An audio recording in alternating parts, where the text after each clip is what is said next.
when I came here, because it was something I'm supposed to be doing, but I left here a little bit differently. I said, I watched the heads of these countries get up, and the love and the passion that they showed for their country was unbelievable. I've never seen quite anything like it.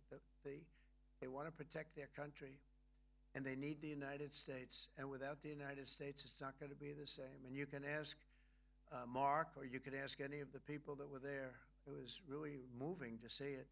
They love their country. They were so respectful of me because I'm the head of the United States. And I made, you know, the King of Saudi Arabia, when I was in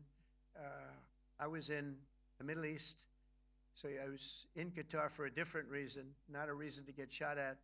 We were in there for economic development reasons, Qatar, UAE, and Saudi Arabia. All three leaders of those countries, and we took back $5.1 trillion into the United States. All three leaders said, you know, you're presiding over the hottest country in the world. The United States right now is the hottest. Everybody wants to be there. Everybody wants a piece of it. He said, a year ago, your country was dead. You had a deadhead running it. You had a country that was dead, and it was dead. You had people pouring through the borders. You had inflation. You had everything. He said, you've made it in 5 months at that time. You've made it the hottest country. This is the hottest country in the world. The United States right now is the hottest country in the world. And when I was around that table, it was a nice group of people, many of whom I knew from previous. When I saw the passion they had for the country, and almost everyone, and you probably have the tapes, it was very public, but almost every one of them said, thank God for the United States. Without the United States, they couldn't really have NATO. It wouldn't work. It wouldn't work. It will in the future because now they're paying much more money, but it wouldn't work. It was great.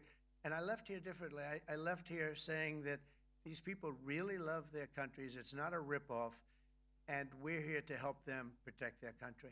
National News Desk is America's News Now.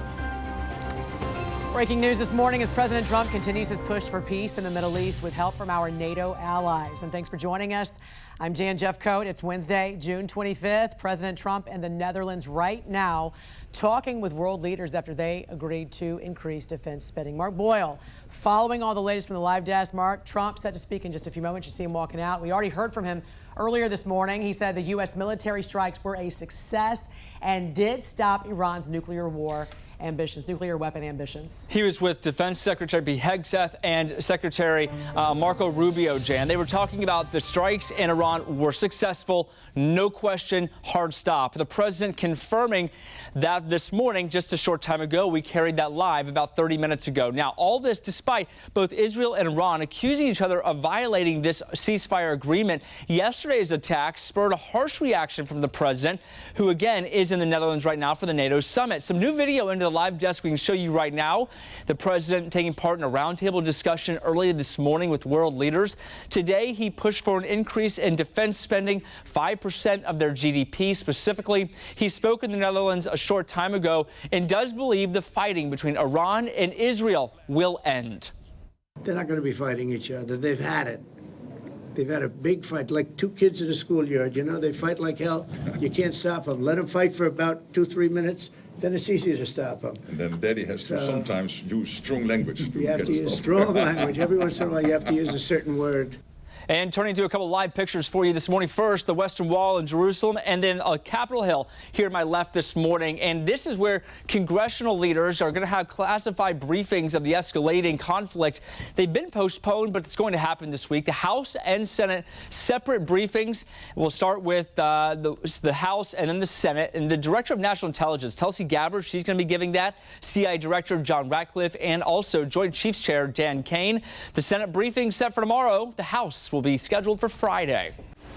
Speaking with reporters on Air Force One on his way to the summit, President Donald Trump stopped short of offering a full-throated endorsement of Article 5, the alliance's cornerstone pledge of collective defense. Depends on your definition. There's numerous definitions of Article 5. You know that, right? In a statement, NATO leaders reaffirmed the group's ironclad commitment to collective defense. And NATO chief Mark Rutte, whose relationship with Trump extends back to his years as Dutch prime minister, said this. For me, there is absolute clarity that the United States is totally committed to NATO, totally committed to Article 5. And yes, there is also an expectation, which will be fulfilled today, that the Canadians and the Europeans will speed up their spending. There he's referring to an increased NATO defense spending pledge, something Trump has been calling for years. It's a commitment to boost spending to 5% of their GDP over the coming decade. That's up from the current target of 2%. Something that no one really thought possible. And they said, you did it, sir, you did it. Well, I don't know if I did it, but I think I did. This will be known as the Hague Defense Commitment, which is pretty good, pretty appropriate. Separately, several conflicts were top of mind during the summit. This comes just days after the United States attacked 3 key nuclear sites in Iran with the goal of destroying those facilities.